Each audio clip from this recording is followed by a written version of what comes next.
오늘은 누가복음 141번째 시간입니다. 예수님의 종말론 첫 번째 시간인데요.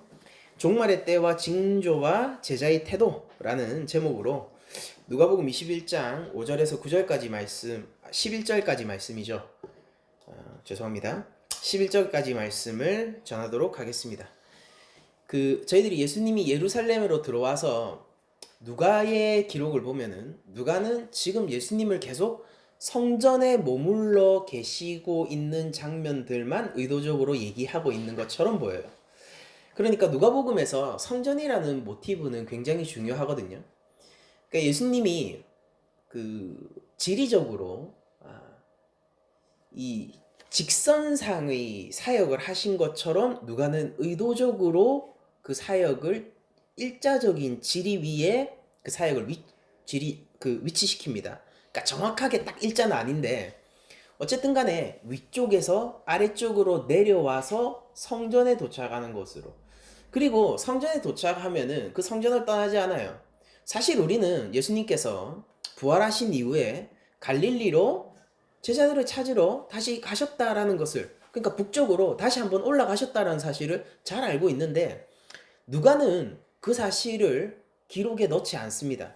그러니까 예수님이 예루살렘 성전에 오셔서요, 어린 양으로 죽임을 당하시고 또한 대제사장으로 하나님 앞에 진정한 제사를 드리시고, 그리고 성전에 계속 머물러 계시다가, 부활 이후에도 성전에 계속 머물러 계시다가 그 제자들도 기쁨 가운데서 성전에서 찬양을 하는 것으로 끝이 나요.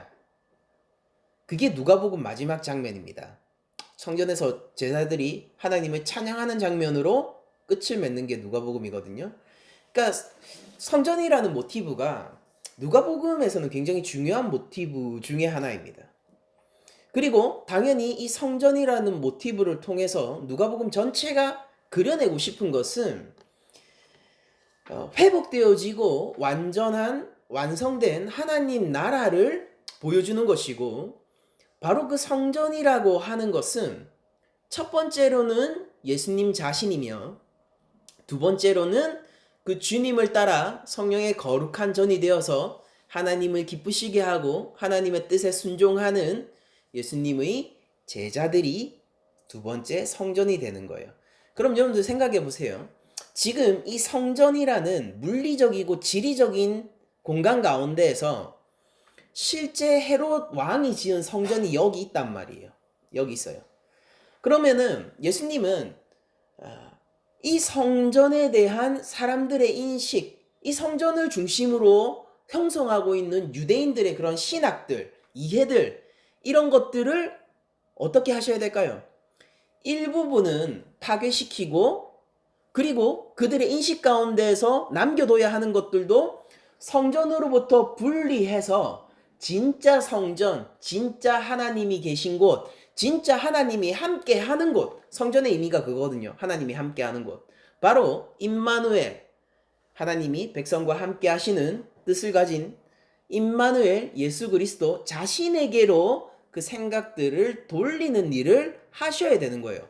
그래야지 참 성전이신 예수님을 바라보고 하나님과 함께 하는 일이 일어나는 것이지, 거기 성전에서, 헤롯의 성전에서 계속해서 뭐 제사를 드리고 제물을 바치고 있다고 해서 하나님과 함께 하는 일이 벌어지지는 않기 때문입니다. 예수님은 그러므로 이 성전과 관련된 사람들에 대한 질문을 많이 받았고, 또 성전과 관련된 사람들이 도전도 많이 받았고, 그리고 참 성전으로서의 진정한 의미를 사람들에게 알려주기 위해서 노력하셨는데요.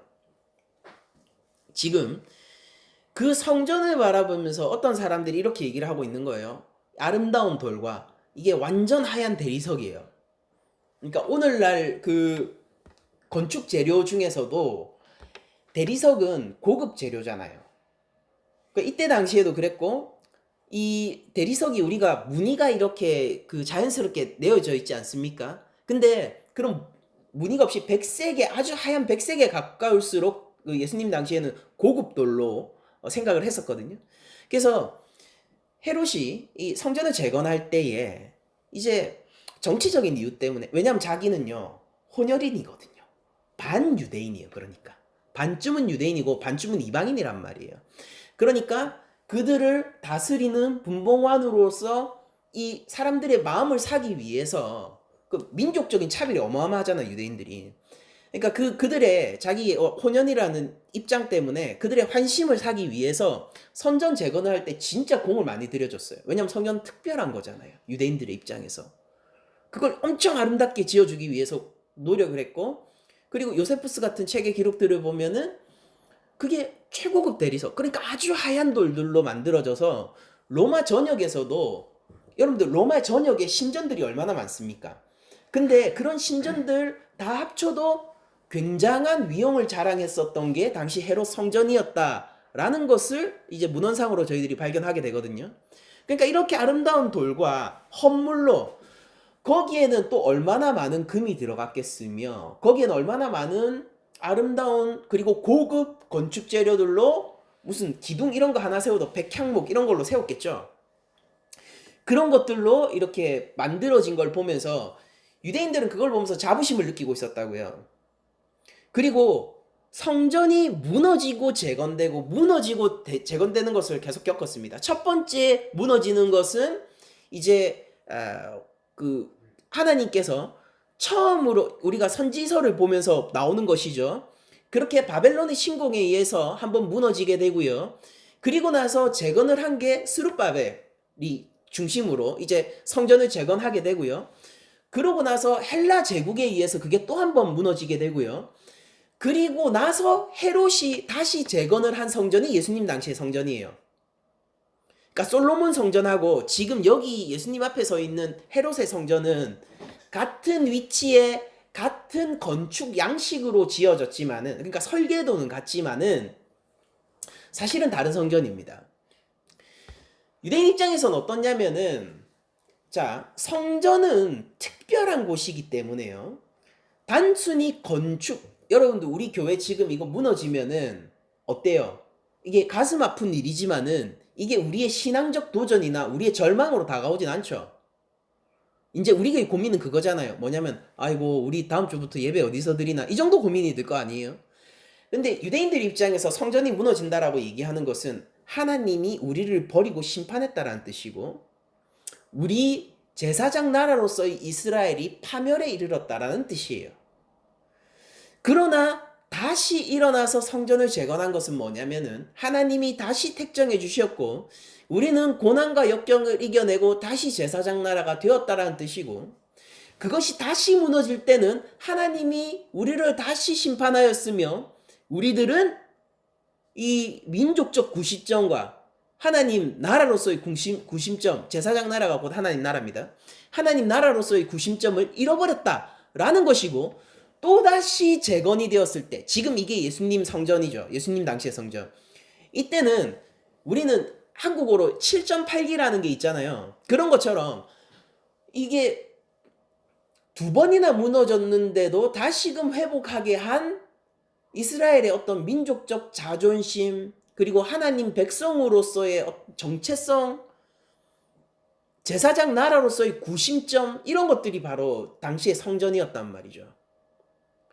그래서 예수님은 대부분 경우 바리새인들과 함께 율법을 중심으로 논쟁을 하시는 장면들이 나오지만은, 그리고 당시에 그 제사장들이라고 하는 것은 약간 귀족적인 성격을 지니고 친로마적인 성격을 띠고 이 민중지향적이기보다는 오히려 권력지향적이었음에도 불구하고 이 성전이라는 특수성 때문에 유대민족들은 그들을 존경하고 제사장들을 세워주고 그 권위를 인정하고 있었단 말이에요. 그런 게 바로 성전입니다. 그래서 이거를 이 건물이 얼마나 아름다워라고 누군가가 그냥 얘기한 것이 아니라, 지금 이 장면은 어떤 것이냐면은 다양한 함의를 품고 있는 장면인 거예요. 여러분들 우리들은 건물과 하나님 나라를 구별해내지만은 당시 사람들에게는요, 이 성전 안에 지성소가 있죠. 거기가 하나님 전이란 말이에요. 이 지성소가 있는 성전이 얼마나 아름다운가를 논하는 것은 단순히 건물이 얼마나 좋은가의 의미를 아득히 한참 넘어서는 얘기라는 겁니다. 자, 그렇게 얘기를 하니까 예수님이 이렇게 얘기하시죠. 너희가 보는 이것들이 날이 이르면 돌 하나도 돌 위에 남지 않고 다 무너뜨려질 것이다 라고 선언을 하세요. 예수님이, 저희들이 이제 당분간 21장 전체를 걸쳐가지고 예수님이 알려주시는 종말론을 배우게 될 텐데, 그 배경이 지금 이 장면이에요. 예루살렘 성전이 무너진다가 모든 종말론 가르침의 배경이에요. 예수님은 이거를 AD 70년에 실제 무너지게 되는, 그래서 지금 예루살렘 가면은 헤롯 성전 없죠? 벽만 남아 있어요. 통곡의 벽, 그쵸? 그리고 그 자리에는 뭐가 있습니까? 이슬람 사원이 들어가 있죠. 그래서 아주 그 긴장감이 어마어마하잖아요. 유대교와 이슬람의 그 긴장감, 거기 이제 기독교도 들어가 있고, 긴장감들이 어마어마한 그런 공간이 돼버렸단 말이에요. 근데 예수님은 이미 그걸 아시고 70년에 이 성전이 무너질 것을 예언하십니다. 이게 당시 로마의 황제가, 베스파시아누스 황제가 재위 2년째 벌어진 일인데요. 이게 왜 벌어졌냐면은 66년부터 어떤 일이 있었냐면은, 그 유대인들 가운데서 여러분들 그거 들어봤죠? 저기 열심당이라고 불리는 사람들 여러분들 아시죠? 그게 오늘날로 우리가 이해하려면은 약간 무장 독립 단체 같은 그런 성격을 가진 집단이에요. 그 열심당원들이 이 로마에 의해서 압제를 당하고 있으니까 국가의 독립을 위해서 무장적인 투쟁들을 했었는데, 66년에 유대의 임시정부 선언을 선포하게 되고요. 그러니까 로마한테 지금 정면으로 싸우자 이렇게 한 거죠. 그렇게 하고 나서 로마의 어떤 간섭들을 군사적이나 아니면은 경제적이나 정치적인 간섭들에게서 벗어나기 위해서 여러 가지 활동들을 하기 시작하거든요. 이제 그러다 보니까 긴장도가 높아지고, 그런 유대 독립운동을 저지하기 위해서 70년에 흔히 말하는 성전 파괴 사건은 그 전쟁의 일부에서 벌어진 일이고요. 이제 로마와 유대 사이에 전쟁이 70년에 벌어지게 됩니다. 이 전쟁이 한 3개월 정도 가는데요. 그 3개월 동안 아주 비참할 정도로 이 유대 사람들이 패배하게 돼요. 더 최악인 것은 무엇이냐면은, 당시 그 전쟁일이, 최초 시작일이 70년 4월 14일이라고 하는데요. 이게 6월절 3일 전이라고 합니다. 무슨 얘기냐? 로마 전역의 디아스포라에서 유대 성인 남성들이 거기로 다 집결해 있는 거예요. 오고 있어요. 일부는, 많은 수는 이미 도착해 있고요. 어떤 사람들은 오고 있어요. 근데 그 자리가 전쟁의 장소가 됐어요.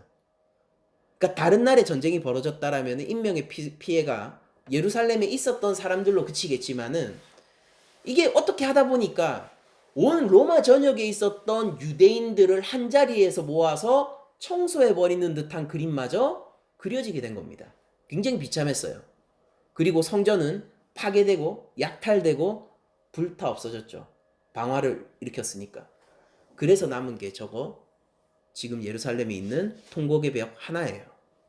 얼마나 철저한 파괴가 일어납니까? 예수님은 그걸 얘기했어요. 그러니까 여러분들이 유대인이라고 생각을 한다면은, 여러분들이 그때 당시에 살고 있는 실제 유대인이라고 생각을 한다면은 이걸 어떻게 받아들이시겠냐고요. 굉장한 절망으로 받아들이겠죠. 근데 예수님이 그 가운데서 이 종말론의 가르침을 통해 가지고요, 몇 가지 시도를 하시는데, 첫 번째는 예루살렘 성전의 파괴와 하나님 나라를 분리시키는 작업을 하시고요.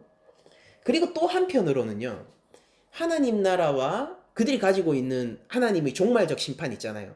종말적 심판과 성전의 이해를 그대로 살리셔서 진짜 하나님의 종말적 심판이 무엇인지를 설명하는 도구로 쓰세요. 그러니까 예수님이 알려주고자 하는 게 뭐냐면은 너희들이 성전을 둘러싸고 생각하고 있는 하나님의 심판의 개념을 성전과 떨어뜨린 다음에 성전으로 그 이해되어진 심판을 하나님 나라와 연계시켜서 진짜 종말이 뭔지 내가 알려주겠다 라고 얘기를 하고 계신 겁니다. 이게 배경이에요. 자, 그럼 예수님이 실제 어떻게 얘기를 하시고 계시냐면은 제자들이 이런 청천벽력의 소식을 듣고 나서 성전이 파괴될 거다라는 소식을 듣고 나서 이렇게 외칩니다. 어느 때 이런 일이 있겠습니까? 라고 하면서 때에 대해서 물어보고요. 두 번째, 이런 일이 일어날 때에 무슨 징조가 있겠습니까? 라고 얘기를 해요. 여러분들 잘 생각해 보세요. 지금 제자들의 의미는 뭘까요? 성전 파괴를 얘기하는 거예요? 아니면 하나님의 종말론적 심판을 얘기하는 거예요? 둘 다예요. 그들의 사고 체계에서는 성전이 지금 무너지는 거와 하나님의 종말론적 심판이 떨어져 있지 않다고요. 그게 동일한 사건처럼 여겨진다고요.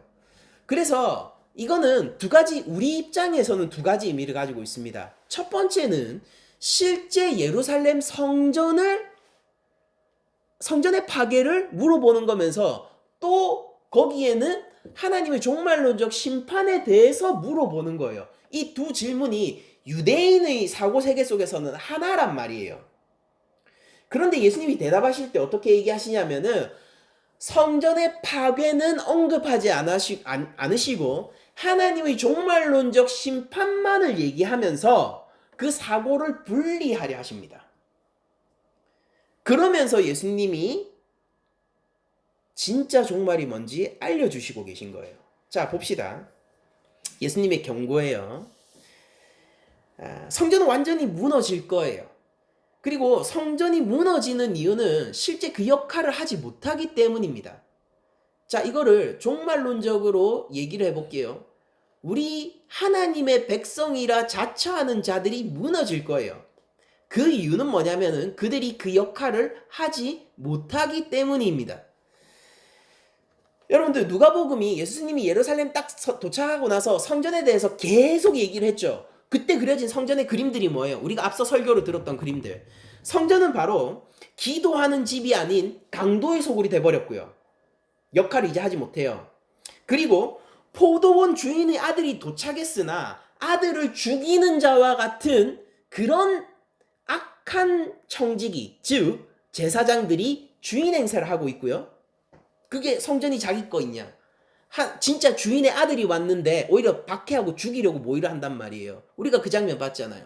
그게 성전에서 벌어지고 있는 일이에요. 그리고 과부의 두렙돈의 그 헌금을 보세요. 그거 어떤 그림을 함의하고 있냐면은 과부의 가산을 성전이 먹어치우고 탐욕스럽게 빨아들이긴 하지만은 정작 과부의 삶을 지탱해주고 있지는 못해요. 여러분들 이게 하나님이 거하시는 장소에서 일어나는 일일까요? 이게 하나님이 그 백성과 함께하는 장소에서 일어나는 일일까요? 성전은 더 이상 성전이 아닌 거예요. 그러니까. 그리고 이 성전 파괴에 대한 예수님의 이야기는요. 그리고 누가복음에서 나오는 성전이 부정되어야 하는 그런 내러티브적인 구도는요. 예레미야가 성전 파괴에 대해서 얘기했었던 것과 정확하게 구도를 일치합니다. 예레미야가 뭐라고 예언을 했었냐면요. 예레미야 22장 1절 이하를 제가 읽어드릴게요. 여호와께서 이와 같이 말씀하시되 너는 유다 왕의 집에 내려가서 거기에서 이 말을 선언하여 이르기를 다윗의 왕이 앉은 유다 왕이여 너와 내 신하와 이 문들로 들어오는 모든 백성은 여호와의 말씀을 들을지니라. 자, 여러분들 이거 어디냐면은 예루살렘 성 전체예요. 여기 당연히 성전도 포함되어 있죠. 하나님이 이 말을 들으라고 해요. 뭐냐? 여호와께서 이와 같이 말씀하시되 너희가 정의와 공의를 행하며 탈취당한 자를 압박하는 자의 손에서 건지고 이방인과 고아와 과부를 압제하거나 학대하지 말며 이곳에서 무죄한 피를 흘리지 말라. 그들은 무죄하신 예수님을 피 흘리고 죽이는 것을 모의했고 그들은 과부의 재산을 빨아들이고 있고요. 여기에는 강도의 소굴이 되어서 이제 약한 자들을 압제하고 그들의 재산을 먹어치우는 일들을 하고 있습니다. 전부 뭐냐면은 하나님이 하지 말라 했던 일들이에요. 예레미야 선지자를 통해서 선언하신 일들요. 율법에 금지되어 있는 건요. 그러면서 예레미야 선지자는 지금 다시 이야기를 이어갑니다. 22장 4절. 너희가 참으로 이 말을 준행하면 다윗의 왕이 앉을 왕들과 신하들과 백성이 병과 말을 타고 이 집 문으로 들어오게 되리라. 뭡니까? 진짜 왕이 영원한 왕 다윗이 너희를 안전하게 지키고 통치하게 될 것이고, 그러나 이 말을 듣지 아니하면, 예수님 당시의 성전은 뭐예요? 이 말 듣지 아니하고 있죠. 그럼 어떤 일이 일어날까요? 이 말을 듣지 아니하면 내가 나를 두고 맹세하노니, 하나님이 자기를 두고 맹세하시는데 이 집이 황폐하리라. 무슨 뜻인지 아세요? 황폐하리라. 싸그리 진멸해버린다는 뜻이에요. 예루살렘 성전이 벽 하나 남기고 전부 무너졌어요. 거기에 사람들이 더 이상 남아있지 않아요. 그게 황폐한 거예요. 이 집이 황폐하리라 여호와의 말씀이니라. 그러니까 성전은 지금 희망이 없어요. 그렇죠? 유대인들이 이렇게 생각해요. 성전이 우리의 소망이고 희망이 있다고 생각합니다.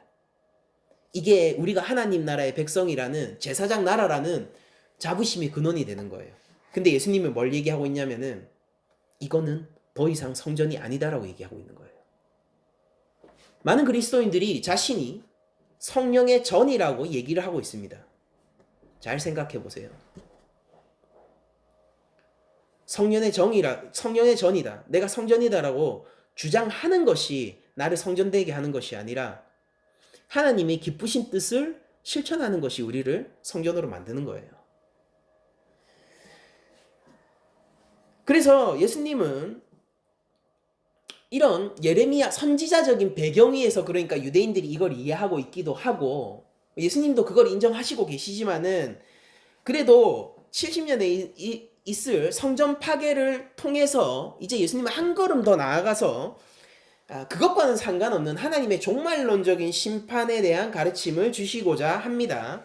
요한복음을 보면은 예수님은 자신의 몸을 성전으로 비유하시면서 내가 이 성전을 사흘 만에 헐고 다시 세우겠다. 즉 십자가 위에서 죽으시고 사흘 만에 부활하시는 사건에 대한 유비로서 성전을 사용하셨는데 거기 아무도 몰랐다라고 요한복음이 기록하고 있죠. 그러니까 성전은 이 건축물에서 예수님 자신으로 넘어가게 되고 예수님의 부활 이후 교회가 형성되고 난 이후에는 이 교회가 그냥 개인이 아니에요. 그냥 개인이 아닙니다. 우리 교회가 공동체가요. 주의 이름으로 주를 머리로 한 주 안에서 한 형제 자매인 우리들이 성령의 전이라고 하고 있어요. 성령의 전이라는 것은 기본적으로 공동체를 거쳐서 개인으로 오는 거예요. 성경을 보면은요. 그러니까 요즘 이 그리스도인들이 그냥 성령의 전 이러면은 그냥 바로 개인적으로 나아가는데 그렇게 하시면 안 돼요. 이건 성경적인 건 아니에요. 우리 교회가 낮은 자리 교회 얘기하는 거 아니에요. 예수님을 믿는 우리 형제 자매들이 한 믿음, 한 성령 안에 있는 우리들이 성령의 전이고요. 그게 고린도전서의 주장이에요. 그리고 우리가 각자 성령의 전인 겁니다. 이 질서를 잘 지키셔야 된단 말이에요. 자, 그래서 그 십자가 죽음과 부활이 성전의 파괴와 재건으로 얘기되어지기도 하고 그리고 우리의 어떤 운명이 성령의 전으로서 표현되기도 하고 그리고 제자들의 지금 이런 반응들도 성전 파괴가 하나님의 심판, 구약에서 나오는 여호와의 날 이런 것들과 관련이 있는 것으로 그려지고 있습니다. 예수님은 지금 종말에 대해서 얘기하시는데 진짜 마지막 심판에 대해서 얘기를 하신단 말이에요. 그럼 그게 뭐냐? 제자들의 성전 파괴가 언제입니까? 라는 질문은요. 여기서 구약적 이해 그리고 신약의 다른 서신서적 이해 그리고 이 예수님의 실제 말하고자 하는 논지 이런 것들을 다 합쳐서 볼 때에 성전 파괴 언제 일어나요? 이 말은 하나님의 마지막 심판은 언제 일어납니까? 라는 말로 저희들이 이해를 할 수가 있습니다. 자, 그렇게 됐을 때 성전 파괴, 심판의 하나님 나라와 관련한 제자들의 질문이 시기와 관련해서, 즉 시간과 관련해서 나오고 있어요. 맞죠? 시간과 관련해서 나오고 있어요. 제자들이 오늘날 우리가 그렇게 궁금해 하듯이 동일한 질문을 갖고 있는 거예요. 그러면은 심판은 언제 옵니까? 온다면은 제가 그걸 어떻게 알 수 있습니까? 라는 거예요. 세례요한이 얘기하죠. 하나님 나라가 가까이 왔다. 회개하라. 이 하나님 나라는 뭐예요? 심판의 하나님 나라죠. 구원의 하나님 나라면 회개하라고 합니까? 심판의 하나님 나라니까 회개하라고 하는 거예요. 제자들은 어떻게 인식하고 있어요? 지금 성전 파괴를. 회개가 필요한 하나님 나라, 심판의 하나님 나라가 여기 오는구나. 그리고 그게 굉장히 근접해 있구나. 임박했구나. 이런 마음 속에서 급한 마음에 이런 질문을 한단 말이에요. 시기와 때와 징조에 대해서 물어본다는 겁니다.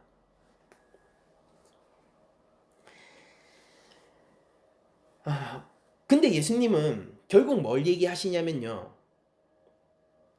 결론적으로 너희들은 시간적으로 물어봤지만 시간적이거나 현상적으로는 너희들이 거의 아무것도 알 수 없다라고 얘기를 하십니다. 제가 말을 잘못했어요. 시간적으로는 거의 아무것도 없고 현상적으로는 그 성격을 이해할 수 있다라고 얘기를 하시는 거예요. 오늘날 많은 선교단체들이나 아니면은 몇몇 굉장히 이렇게 전투적으로 활동을 하시는 세대주의 종말론을 가지고 있는 교회 안에 활동하는 많은 목회자들이요. 이걸 우리 기독교의 종말론을 자꾸 시간적 개념으로 갖고 와서 이해를 하려고 해요. 몇 년 안 남았다, 20년 남았다, 30년 남았다, 그런 식으로 얘기를 해서 성도들을 두렵게 하여서 그들이 협박에 내서 어떤 결과물을 착취하는 구조를 가지게 됐다고요. 한국교회가. 만연해 있어요. 만연해 있어요.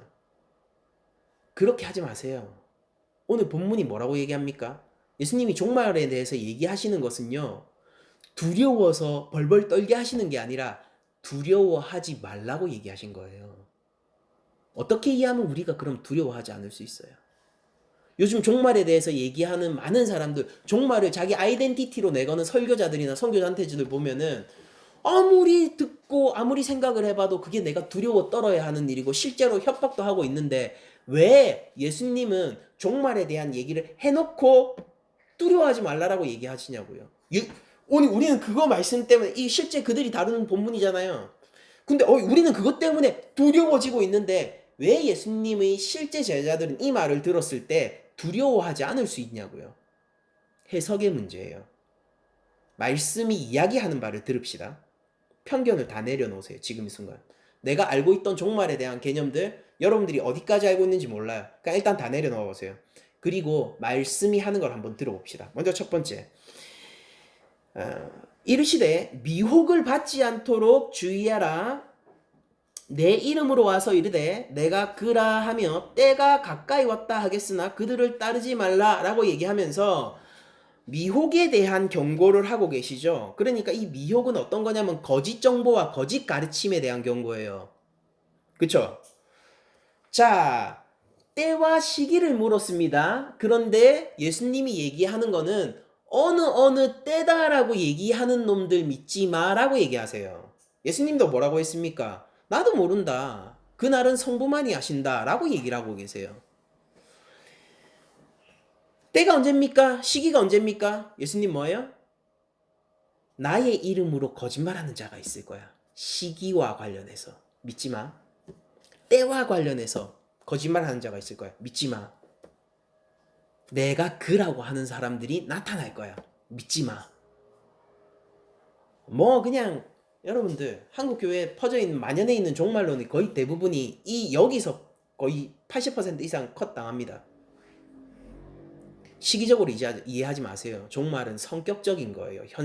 현상을 통해서 바라보게 되는 시대의 성격이 종말론적인 성격을 가진 게 우리의 종말론이지 시기와 시간의 문제가 아니에요. 그래서 예수님은 시간에 대해서 뭔가 너희들이 물어봤지만은 거기에 대해서 너희 궁금증을 해소해주고 그 가려운 부분을 긁어줄 수 있을 것처럼 하는 애들은 믿지 마라고 얘기를 하셨어요. 그쵸? 본문이 그렇게 얘기하잖아요. 자, 그러면서 9절에 난리와 소요의 소문을 들을 때에 두려워하지 말라라고 얘기해요. 여러분들 종말론 오늘 한국교회에서 주장하는 사람들 난리와 소요로 사람들이 협박하고 두렵게 하죠. 감히 예수 그리스도의 신부를 말입니다. 저는 그 부분에서 되게 분노하고 있는 사람 중에 한 명이에요. 구주의 피로 사신 교회를, 그 신부를 협박하고 있다고요. 두렵게 만든다고요. 예수님은 그러나 전혀 다른 뉘앙스를 가지고 있어요. 그런 일이 있을 거니까 이제 알았지? 그러니까 원래 있는 거야. 그러니까 안 무서워해도 되지.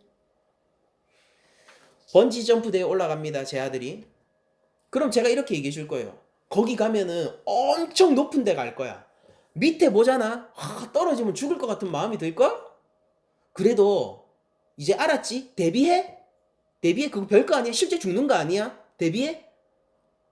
네가 떨어질 때 발목에 안전장치가 있을 거고 너는 엄청나게 재밌을 거야. 제가 왜 죽을 것 같이 높은 곳에 네가 서게 될 거라고 얘기한 거예요. 협박하려고요? 아니요. 대비해서 이제 아니까 됐잖아. 별일 아니지 라고 하려고요. 예수님 뭐라고 합니까? 난리가 날 거다. 소요가 날 거다. 이건 뭘 얘기하느냐면 국가적인 혼란이 일어날 거다. 근데 얘기했지. 원래 그런 거 일어나는 거야. 됐지? 담대해. 의심하지 마. 하나님이 이것을 회복시킬 것을 의심하지 마. 내가 알고 있잖아. 내가 미리 얘기했잖아. 하나님 알고 계시잖아. 그 순간도 하나님 통치하고 계시잖아. 그러니까 두려워하지 마. 그러니까 뭐만 하면은 짐 싸들고 뭐 선교지로 나가라고 하는 거는 다 거짓말이에요. 그게 아니라 지금 여기에서요. 지금 여기에서 하나님 나라를 살아야 되는 거예요. 지금 이 자리에서 하나님이 주어진 이곳에서 우리가 헌신하는 겁니다. 우리가 성전이 되는 거예요.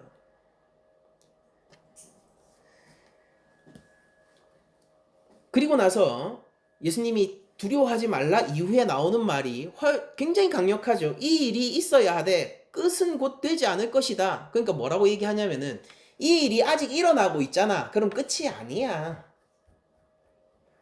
한국교회 종말론은 뭐라고 해요? 이런 일들이 일어나고 있으니까 이제 종말이 코앞이야. 이렇게 얘기하잖아요. 예수님 뭐라고 얘기해요? 이런 일이 있잖아? 그럼 아직 끝이 아니니까 남았어. 이걸 얘기하는 거잖아요.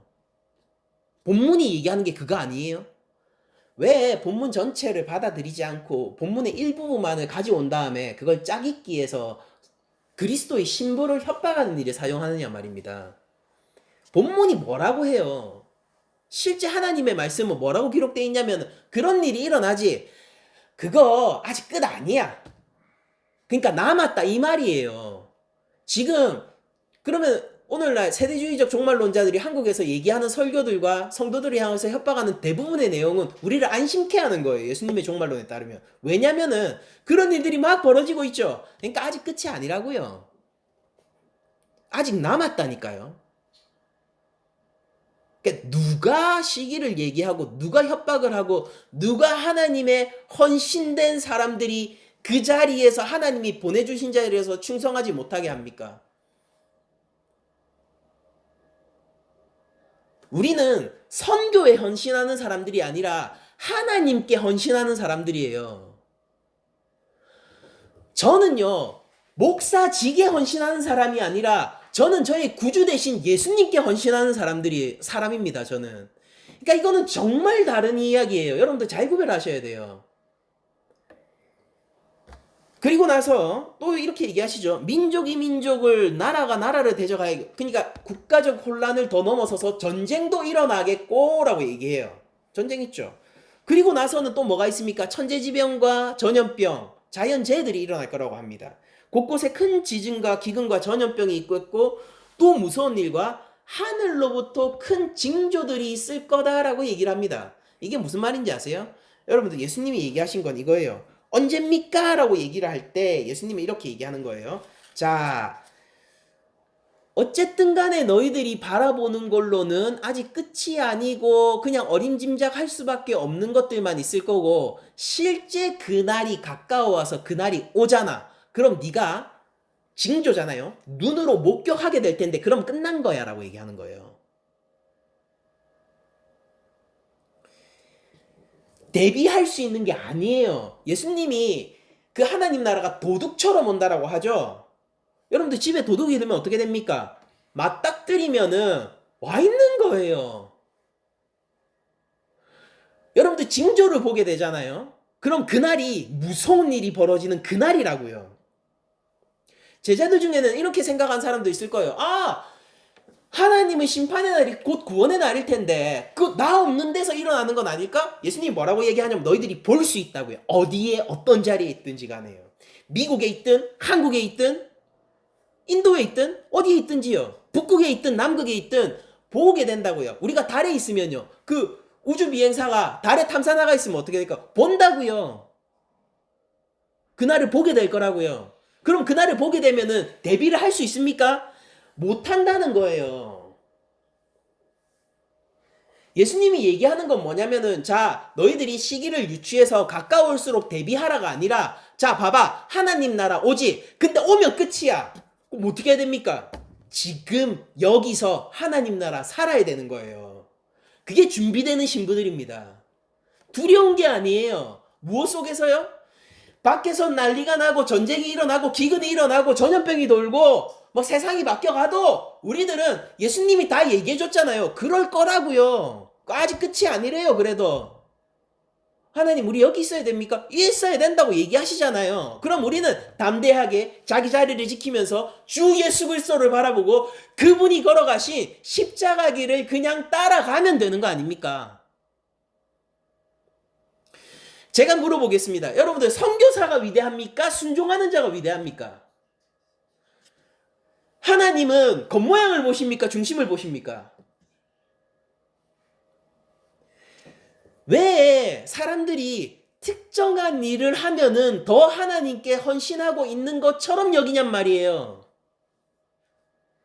선교사가 되는 것은 더 많은 에너지와 더 많은 시간과 더 많은 열정을 요구하는 것이 사실입니다. 누구나 선교사가 될 수 없어요. 그것도 또 이 자기 그게 맞아야 돼요. 자기한테 맞아야지 그걸 할 수 있지. 아무나 한다고 할 수 있는 게 아니에요. 그러면 하나님은 선교사라서 그 사람을 칭찬하실까요? 아니면 내 자녀라서 칭찬하실 거예요? 저 목사잖아요. 저도 인정해요. 목사는 아무나 하는 건 아니에요. 가르침의 은사도 있고 신학을 해야 되기 때문에 학문적인 재능도 어느 정도 있어야지 해야 돼요. 설교자라는 것은 그렇단 말이에요. 아무나 하는 건 아닙니다. 좀 맞아야 돼요. 재능도 필요하다고 생각합니다.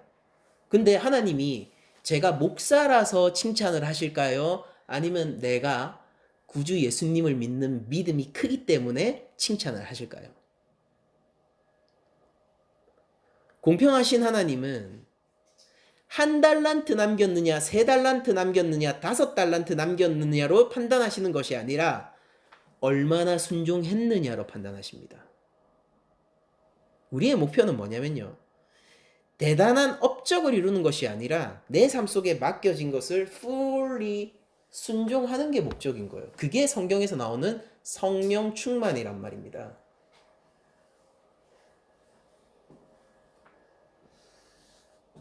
교회 언제 없어질지 모릅니다. 낮은 자리 교회는.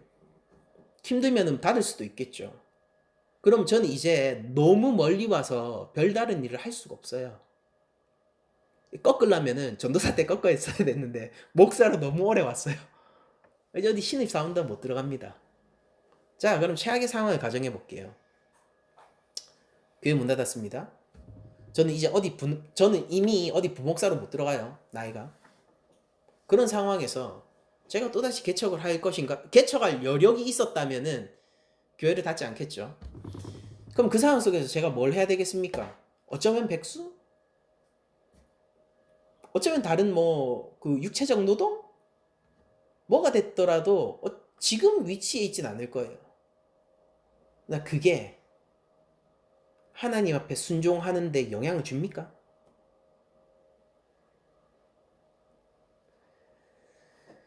제가 항상 하나님 가운데 중심을 세우고 예수 그리스도를 믿는 믿음을 지키고 있었다면은 과연 주께서는, 나의 구주께서는요, 나를 위해서 십자가에 피 흘리신 바로 그분께서는 저를 보면서 기현아, 네가 목사로서 실패했으니 얼마나 내 마음이 참 원통한지 모르겠다 라고 얘기하실까요?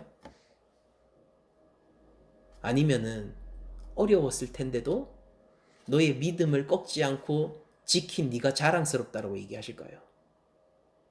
힘들어요? 기회입니다. 주님 앞에서 증명하세요. 무엇을요? 믿음을요. 빡셉니까? 안 빡센 삶이 어디 있어요? 증명하세요. 주님 앞에서요. 하나님 앞에서요. 무엇을요? 믿음을요. 우리의 종말로는 바로 그렇단 말이에요. 여러분들, 구름이 몰려들면은 비가 내리죠. 이게 징조예요. 구름이 몰려들면 비가 내립니다. 근데 우리가 구름이 몰려들어서 비가 올 것 같으면 우리가 뭘 합니까? 아, 요거 몇 시 몇 분에 내리겠네를 추측해요? 아니죠. 뭐 당연히 상식 있는 사람 뭘 할 거예요? 우산 챙겨야겠네라고 준비할 거 아니에요. 우리의 종말로는 그렇단 말이에요. 보세요. 예수님이 얘기하신 일들이요. 70년 이래로 계속 있었어요. AD 70년 이래로 계속 있었고, 사실은 그전에도 계속 있었어요. 전쟁이 없었던 시기가 어디 있습니까? 우리나라는 지금 전쟁 안 하고 있죠. 그러나 세계를 보세요. 어딘가에선 내전을 하고 있고, 지금 러시아와 우크라이나 전쟁이 아직까지도 안 끝나고 있지 않습니까? 그럼 이런 것들은 어떻게 되느냐 말이에요. 그러니까 항상 현상적으로 어떻습니까? 종말적인 현상이에요. 구름이 몰려 있다고요. 근데 구름이 몰려 있다는 사실이 우리가 몇 시 몇 분에 내릴 테니까 그때 우산 맞춰서 준비해야지로 가는 게 아니라 구름 몰려오고 있으니까 지금 집에 들어가서 우산 챙겨 와야지로 우리를 몰고 가지 않습니까? 여러분들, 하나님 나라가 도래할 징조들이 가득해요. 그건 우리를 시기의 추측으로 가게 하는 게 아니라 우리 삶의 지금 자리에서 하나님 나라를 살아가게 하는 걸로 몰고 간단 말이에요. 종말론을 바로 가지면 진짜 힘이 세요. 여러분들, 저 뭐 때문에 살아가는지 아세요? 제가 목회 왜 계속 할 수 있는지 아세요? 저 인간적인 힘이면요, 목회의 동력들이요, 하루에 12번도 떨어질 때, 제 슬럼프 때는 진짜 하루에 12번도 넘게 목회의 동력들이 떨어졌습니다. 그때 저를 일으켜 세운 단 하나의 이유가 있어요. 단 하나요. 딱 하나요. 진짜 그만두고 싶을 때, 포기하고 싶을 때 딱 한 가지 사실이 저를 일으켜 세웠는데, 그게 뭐냐면 내가 주님과 만날 거라는 사실이에요. 그날이 확실하다니까요. 그러니까 지금 힘을 낼 수 있는 거 아닙니까? 하나님 나라 안 올 것 같아요? 난리와 기근이 있습니까? 자연세계가 계속 무너지고 있어서 이런 자연세계 회복 같은 게 없을 것 같아요? 기억하세요. 예수님이 미리 얘기하시고 경고하셨어요. 그런 것들이 전부 뭐냐면은 회복의 날을 예비하고 있는 것일 뿐입니다. 그럼 그때 여러분들 믿음을 포기하고 싶을 때, 오늘 하나님 나라로 살 수 없을 때, 그때 생각해 보세요. 하나님 나라가 이 땅에 반드시 온다는 걸요, 두려움 없이 설 수 있단 말이에요. 우리는 누구나 자기 자리에서 다른 사람과 비교를 하게 되죠. 어떤 때는 비신자와 어떤 때는 교회 안에서 서로 성도끼리도 서로 비교를 하지 않습니까? 그러면서 이렇게 불평을 하기도 하고, 하나님은 왜 쟤한테는 은혜를 많이 주시고 나한테는 은혜를 적게 주시고, 또 이런 식으로 얘기하기도 하죠. 아, 제가 참 진짜 부럽다. 더 나아가서 제가 안 됐으면 좋겠다. 무너졌으면 좋겠다.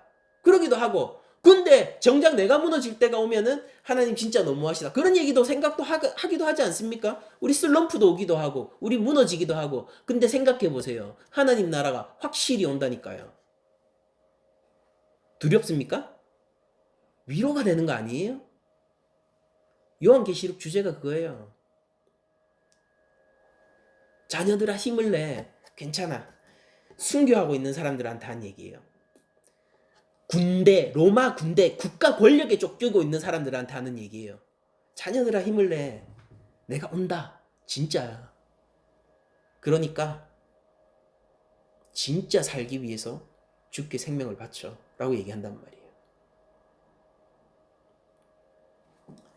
그게 우리의 종말론이에요. 순교자들이 미래 불확실성 속에서 자신의 생명을 내걸 수 있었겠습니까? 제가 미래 불확실성 속에서 제 목회를 계속 이어나갈 수 있겠습니까? 저는 확실한 미래가 있어요. 하나님 나라가 이미 왔고 그리고 완성을 기다리고 있습니다. 이 긴장 속에서 저는 매일 아침마다 힘을 낼 수 있어요. 종말로는 예수님의 이 가르침은 우리를 두렵게 하는 것이 아니라 우리를 두렵지 않게 하는 것입니다. 여러분들 믿음 위에 서세요. 괜찮아요. 다 괜찮아요. 믿음 위에 서세요. 주님이 오는 것이 불확실하다면 저도 확신할 수 없어요. 주님이 오신단 말이에요. 믿음 위에 서세요. 그게 크리스천 아닙니까?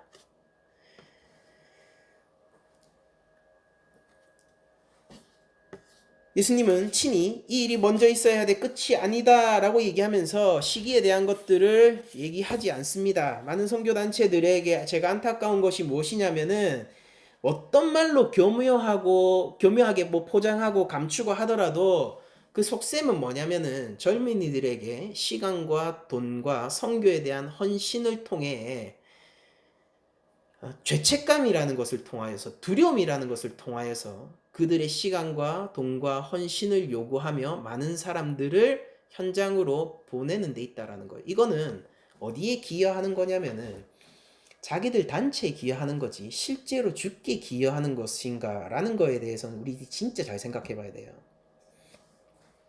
데살로니가 교회에 이런 일들이 있었어요. 뭐냐면은 주님 곧 오실 거니까 우리 됐어. 일 안 해도 돼. 이렇게 하는 사람들이 있었다고요. 주님 곧 오신대. 우리가 그러니까 그날을 준비해야지. 지금 일하고 있을 때가 아니야. 뭐 생업 다 내팽겨 치고 모여가 기도하고 막 말씀 보고 있고 익숙한 장면 아니에요? 근데 바울이 뭐라고 얘기하냐면은 데살로니가 후서 3장 10절입니다. 우리가 너희와 함께 있을 때에도 너희에게 명하기를 누구든지 일하기 싫어하거든 먹지도 말라 하였더니 우리가 들은즉 너희 가운데 게으르게 행하며 도무지 일하지 아니하고 일을 만들기만 하는 자들이 있다 하니 이런 자들은 우리가 명하고 주 예수 그리스도 안에서 권하기를 조용히 일하며 자기 양식을 먹으라. 뭐예요? 생업으로 돌아가고 자기 자리에서 하나님 맡겨주신 일 해라. 언제까지? 주님 오실 때까지. 그래 해라. 바울이 한 얘기예요. 저는 오늘날 많은 선교단체들이나 이 선교에 헌신을 요구하는 사람들이요. 이 데살로니가 후서에 바울의 경고 가운데 있는 사람처럼 보이기도 해요. 왜냐면은 스스로는 게으른 가운데 있으면서 스스로는 아무것도 하지 않으면서 청년들의 헌신을 착취해서 정작 자기는 일하지 않으면서도 배부르고 청년들은 일하면서도 먹을 것이 없는 상황으로 몰고 가고 있는 것이기 때문에 있는 것처럼 보이기도 하기 때문이에요. 그런 사람들이 제 눈에는 몇몇 있는데요. 그 사람들은 진짜 예수님 만났을 때 변명거리를 잘 준비해야 될 거예요. 그들의 중심이 하나님 앞에서 드러나지 않을 것이 없습니다. 여러분들도 거기에 동조하지 마세요.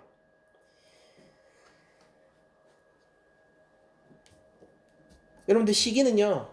종말에 그러니까 여러분들 이렇게 정리하시면 돼요. 막 여기서 저기서 막 종말에 대한 얘기를 하시죠. 그러면은 그런 시기인가 보다. 그리고 그걸 어떻게 받아들여야 되느냐? 아직 끝이 아닌가 보다. 맞죠? 아직 끝이 아니에요. 그리고 뭐라고 받아들이면 됩니까? 그럼 그날 오면요. 오면 끝이다. 오잖아요? 대비 불가능해요. 그날은 도둑같이 온단 말이에요. 피할 수 있습니까? 피하지 못해요. 화성으로 도망치면 피할 수 있을까요? 불가능하단 말이에요. 제가 여러분들과 함께 하고 싶은 메시지는 딱 하나예요. 그러니까 지금 여기서 하나님 나라를 살지 않으면서 향후에 하나님 나라 들어갈 것을 기대치 마십시오. 지금 여기서 바로 지금 여기서 예수님을 믿지 않으면서 향후에 예수님을 믿을 것으로 생각지 마십시오. 지금 여기서 하나님을 사랑하고 이웃을 사랑하지 않으면서 향후에 하나님을 사랑하고 이웃을 사랑하게 될 것을 기대치 마십시오. 그러나 너무 조급해도 하지 마세요. 오래 참으시고 인자가 풍부하시고 노하기를 더디 하신 하나님은 우리에게 충분한 기회를, 모든 사람에게 충분한 기회를 줄 거예요. 그래도 우리는 임박한 마음으로, 이게 정말 임박성이에요. 임박한 마음으로 지금 여기서 예수님의 제자로 살아가야 된단 말이에요. 미루지 마세요. 지금요. 어디에서요? 저기 가서요? 뭐 어디 갈까요? 베트남 갈까요? 캄보디아 갈까요? 여기서요.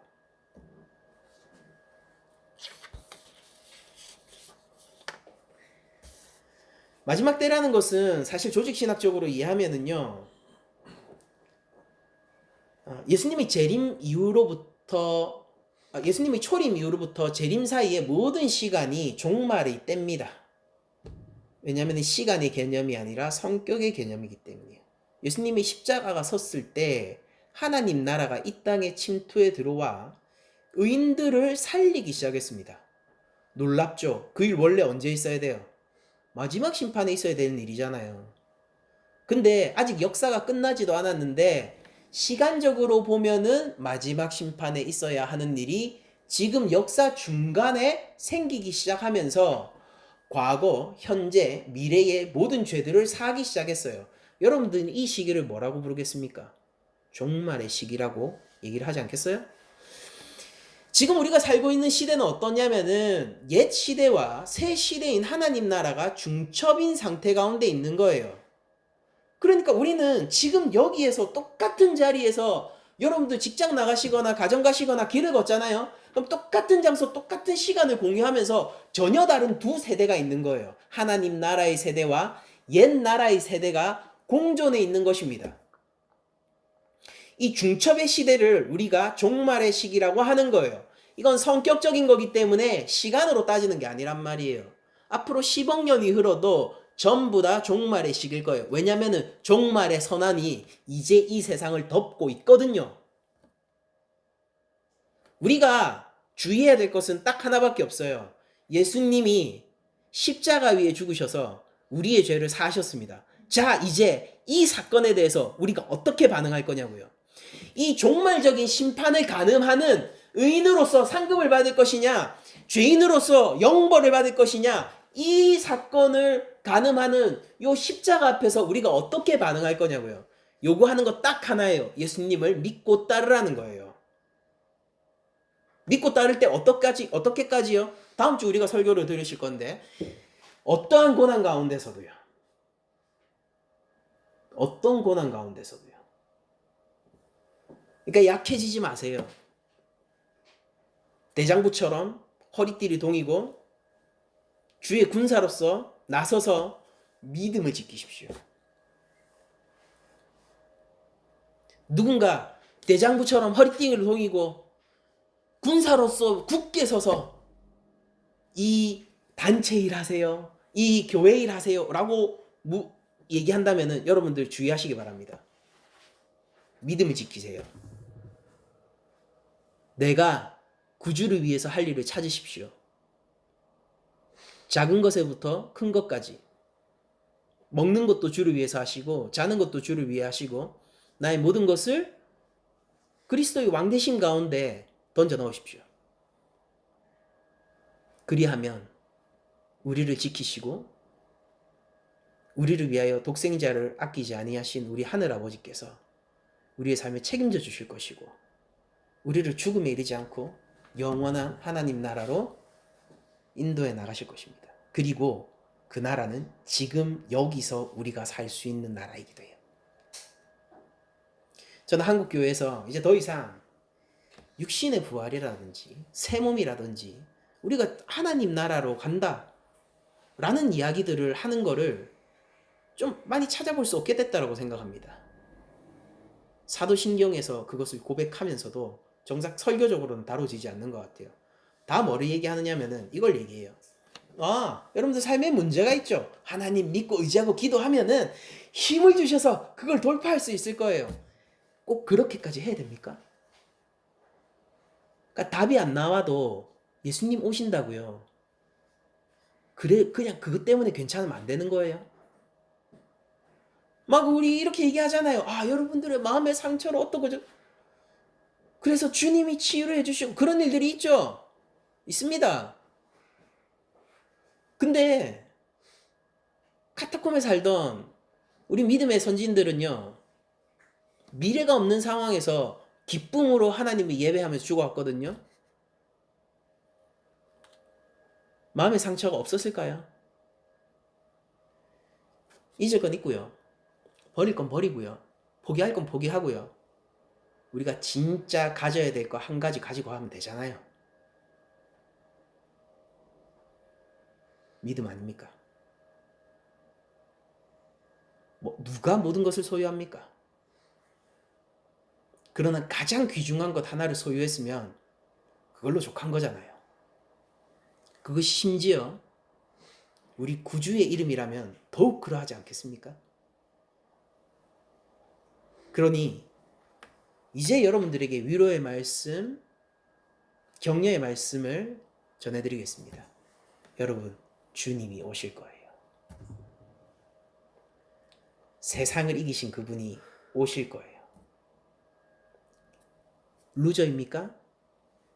하나님이 루저가 아니라고 하면 어쩔 거예요? 뒤에 있습니까? 하석에 있어요?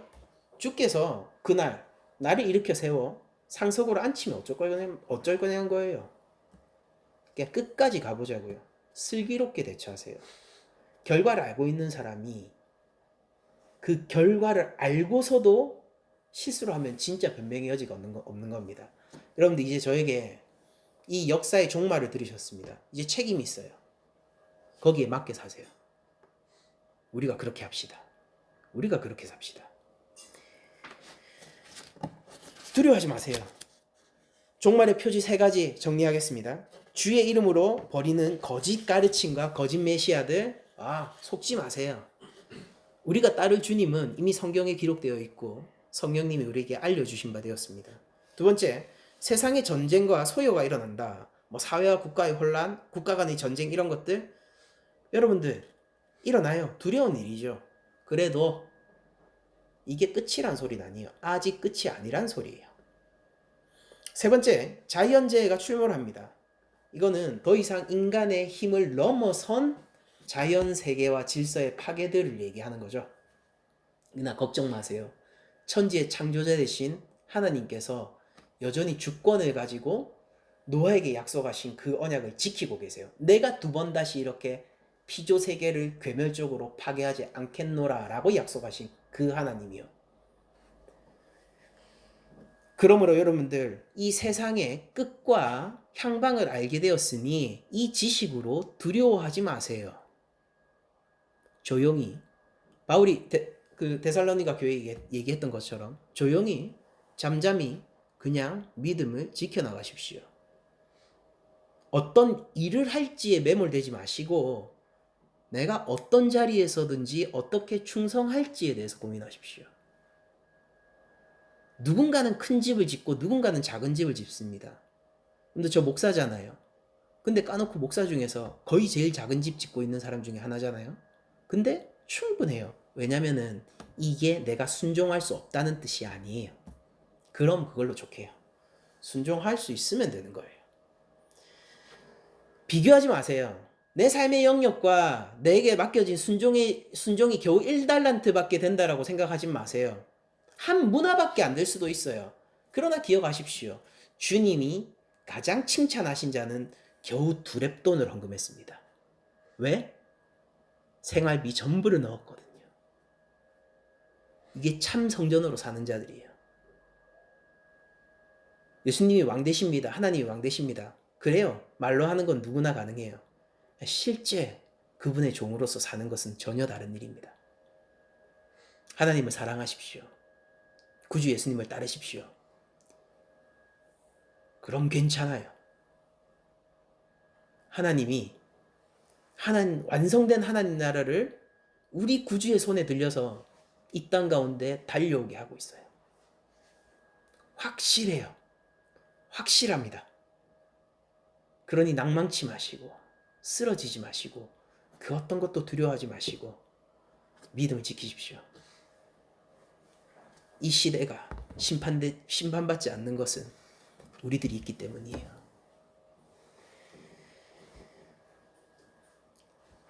다음 주 설교 본문이긴 하지만은 제가 이런 위로를 드리고 싶습니다. 누가복음 21장 18, 19절입니다. 너희 머리털 하나도 상하지 아니하리라. 너희의 인내로 너희 영혼을 얻으리라.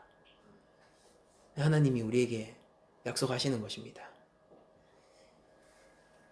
제자들은, 우리 교회는요, 지금까지 예수님을 믿고 따랐던 것처럼 그냥 예수님을 믿고 따르면 돼요. 우린 이미 경고가 무엇인지 알고 있고 하나님이 이 모든 걸 알고 있다는 사실도 알고 있고, 이런 난리와 소요가 벌어지더라도 여전히 주권이 하나님께 있으며 단 한순간도 흔들린 적이 없다는 사실까지 알고 있어요. 무엇을 두려워할 겁니까? 우리가 두려워할 건 오직 하나예요.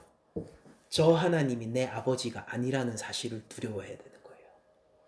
저 예수님이 내 구주가 아니라는 사실을 두려워해야 되는 거예요. 그것 이외에 우리가 두려워할 것이 무엇입니까?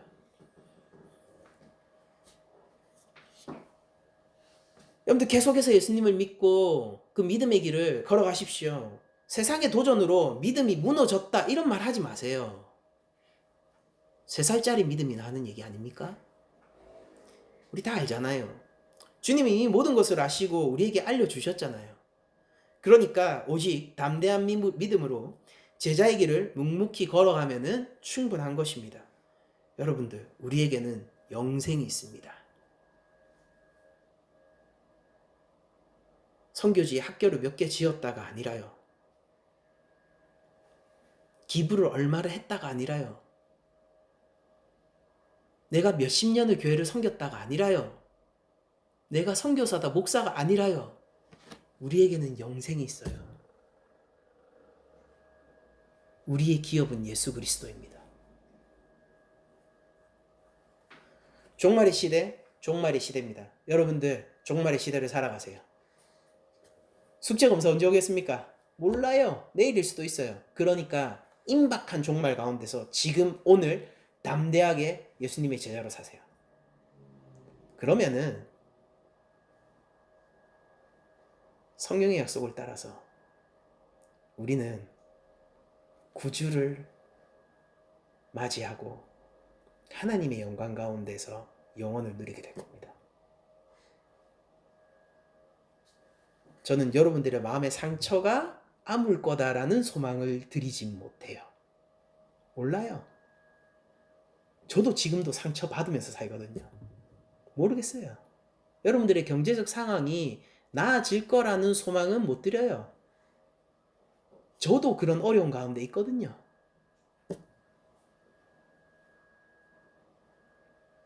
여러분들의 삶이 행복해질 거라는 약속은 못 드려요. 저도 어렵거든요. 근데 한 가지 약속 꼭 드릴 수 있어요. 주님이 오실 거예요. 우리의 구주가 모든 걸 회복하러 이 땅 가운데 오실 겁니다. 강한 그리스도인이 되시기를 응원하며 한 주간 여러분들 살아가실 때에 바로 지금 이 자리에서 하나님 나라의 백성으로서 살 수 있기를 축복드리면서 모든 말씀을 마치도록 하겠습니다.